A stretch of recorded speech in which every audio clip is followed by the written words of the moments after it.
So earlier this year, the annual G7 summit took place between the seven nation leaders in the G7, and it was there were a lot of things discussed there. It was, of course, an important summit, especially at a time like this where there's so many issues going on in the world.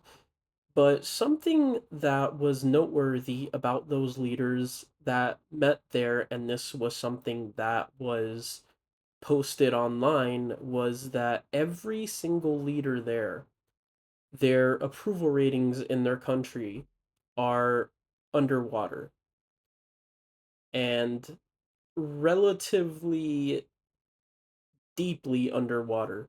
The most popular world leader had a negative 10 favorability rating, which is not terrible because many leaders do tend to have periods where they're underwater, but that was the best. So all of these leaders in their countries are relatively disliked. And this is not a trend that seems to be coming out of nowhere. In fact, if you look at the United Kingdom, who just got rid of their conservative prime minister and the conservative majority, the Tories took a beating in the UK.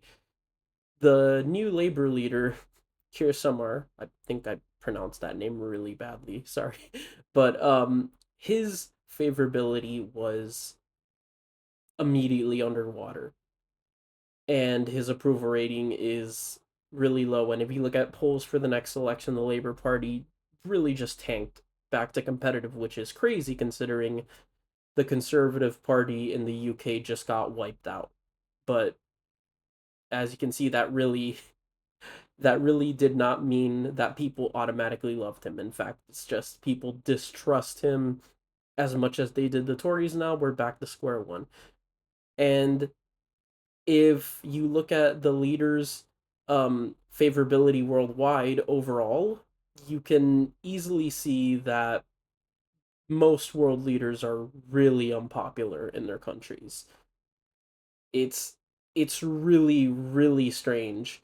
And you'll notice that the most popular ones outside of Modi and in India, they are it's just really expected that every single elected leader worldwide is unpopular or they're at a break even in their approval. And this is a very concerning trend that should really worry a lot of people because it's it's really not good for democracy at this current moment that world leaders who are elected and operate in a democracy, in a liberal democracy, are all flatlining and just tanking in approval. This is a very, very concerning trend. In the political compass test that many people have taken, and there's even a big debate on this issue, is there's a question people ask, which is a one party autocratic state more successful because it has the advantage of debates and disagreements that would stall in a regular democracy?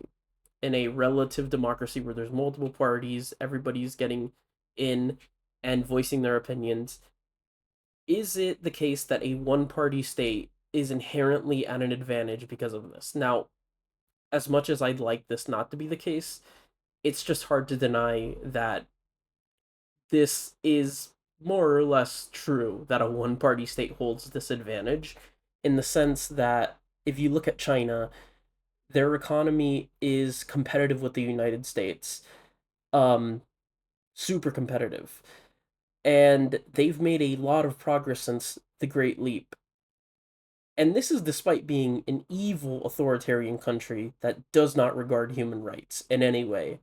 But they have made a lot of successful achievements because they do not have an issue like this because there is one party and they basically set the stage as is. There's not really a say from the public. And what this means is I feel a lot of people, and studies have shown this as well, have recently begun to prefer um more authoritarian style governments because democratic leaders are not proving to be as successful, and that is really scary. um and I feel like democracy as it stands has been through a lot of tests recently, and it's having a lot of issues that it hasn't addressed properly, and it should get to addressing those, because the thing about democracy is that it's an inherently flawed system. It's not perfect at all, and everyone knows this, but it's still the best system for everyone because civil liberties and human rights are more likely to be respected in a democracy where the public has a check on those in power. But the problem is there is a growing disconnect between the public and their leaders. They are not trusting their leaders, and I don't think those leaders are able to adequately address this. And I feel like there's a lot to consider in that. Um, Look, at the end of the day, world leaders, they have to improve how their relationship is with their people. It's just unfortunately that they're not good at that. They're consistently doing things and making decisions that are not working. We have a lot of wars going on. Inflation worldwide has caused a lot of more issues. And all the while, countries like China don't have this problem. And we should really, really, really put more of world leaders that are democratically elected. There needs to be more of an incentive for them to do things that the public wants. And it's just unfortunately the case that these world leaders don't know how to manage these things. Um, and that's a scary thing that's concerning, and I don't really have a solution for that. There should really be a lot more reforms, a lot more onus. Politicians should start doing stuff that works, stuff that people approve of. And especially in a country like the US, I mean, lobbyists, special interests, there's a lot of these issues that are just not working because there's all these roadblocks in place. And, it's a lot of people may think, okay, maybe at some point this will improve, but this is a trend that has been going on for like decades now. It's just at its worst at this moment. And I think that democratic elected leaders need to have both a stronger connection to their populace and also really do stuff that people want. And that's easier said than done, but I think that world leaders should really consider maybe changing up some of the ways in which they're governing and govern in a way that will produce a satisfied public that has trust in their institutions, because the further they erode, the worse things will be for everyone.